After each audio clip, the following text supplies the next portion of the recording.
Le 1er mai apporte toujours son lot de changements dans la vie des Français. Et cette année, il va y avoir trois changements importants. Tout d'abord le SMIC, ensuite les prestations familiales et les prestations sociales, et puis enfin le prix du tabac. Et puis une quatrième petite chose qu'il faut surtout pas que vous oubliez et que je vous dirai à la fin de la vidéo. Bonjour et bienvenue dans cette nouvelle vidéo de Draw My Economy. Comme toujours, si vous n'êtes pas abonné, eh bien je vous suggère de le faire et de cliquer sur la cloche pour être prévenu lorsque je sors une nouvelle vidéo. Je crois que je vous ai déjà parlé de Yvan et Dédé.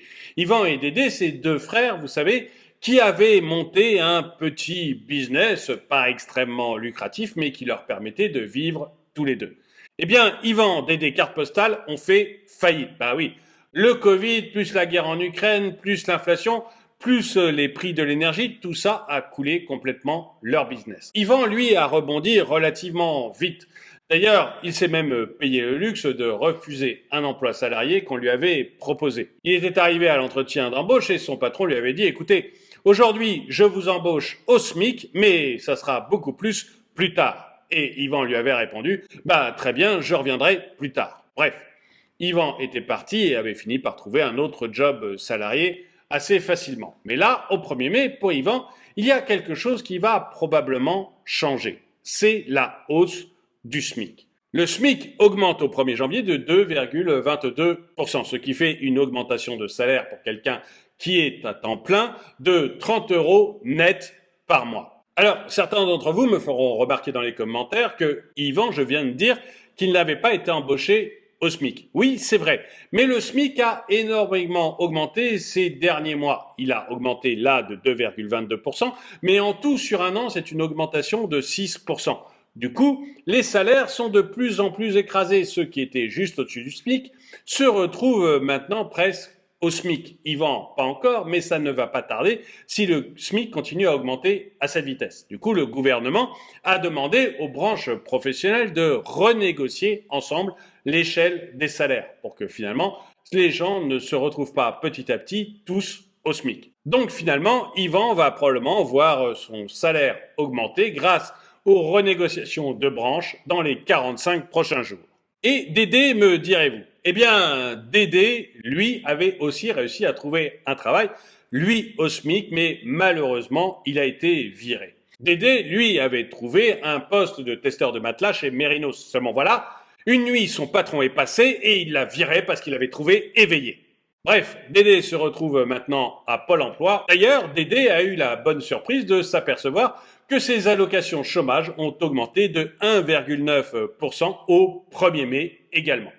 À Pôle emploi, Dédé croise régulièrement Igor. Igor dehors, c'est quelqu'un qui est au RSA, qui n'arrive pas à trouver un emploi stable.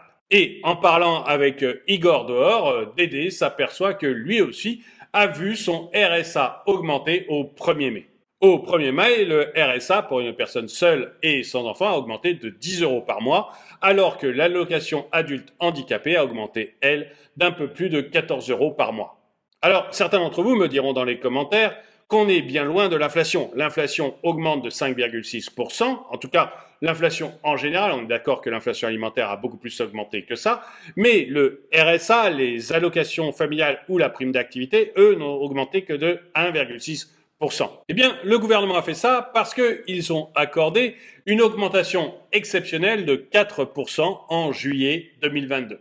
Du coup, si on additionne les 4% de juillet 2022 plus les 1,6% qui viennent d'arriver au 1er mai, eh ben on est bien sur l'inflation telle que le calcule l'INSEE de 5,6%.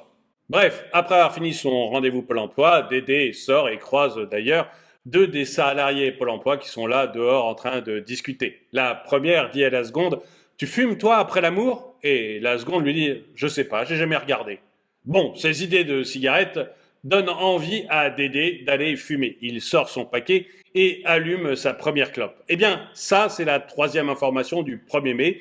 Les cigarettes vont fortement augmenter. Les prix du tabac vont augmenter entre 10 et 60 centimes pour, par exemple, le paquet de 20 cigarettes. D'une manière générale, pour le paquet de 20 cigarettes, il faut compter entre 20 et 40 centimes selon les douanes. Et le paquet de tabac roulé de 30 grammes, lui, va augmenter de 30 centimes. Alors, je vous avais promis une dernière info à ne surtout pas oublier, la voici. Les ménages modestes avaient jusqu'au 30 avril pour demander leur chèque fuel pour les aider à se chauffer. Eh bien, pour ceux qui se chauffent au bois, c'est jusqu'au 30 mai. Vous avez jusqu'à fin mai pour demander votre chèque bois, qui est entre 50 et 200 euros, en fonction de vos revenus et de la composition de la famille. Et j'aimerais bien savoir où vous en êtes. Est-ce que votre revenu va augmenter là au 1er mai ou est-ce que vous pensez qu'il va augmenter dans les 45 jours qui viennent avec les négociations de branche? Dites-le moi dans les commentaires. Et le dicton du jour. Si tu te lèves le matin avec l'envie d'aller bosser, recouche-toi, ça va passer. Merci d'avoir regardé cette vidéo. Mettez-lui un pouce vers le haut, commentez-la, partagez-la. Merci à tous ceux qui soutiennent la chaîne et je vous dis à très bientôt.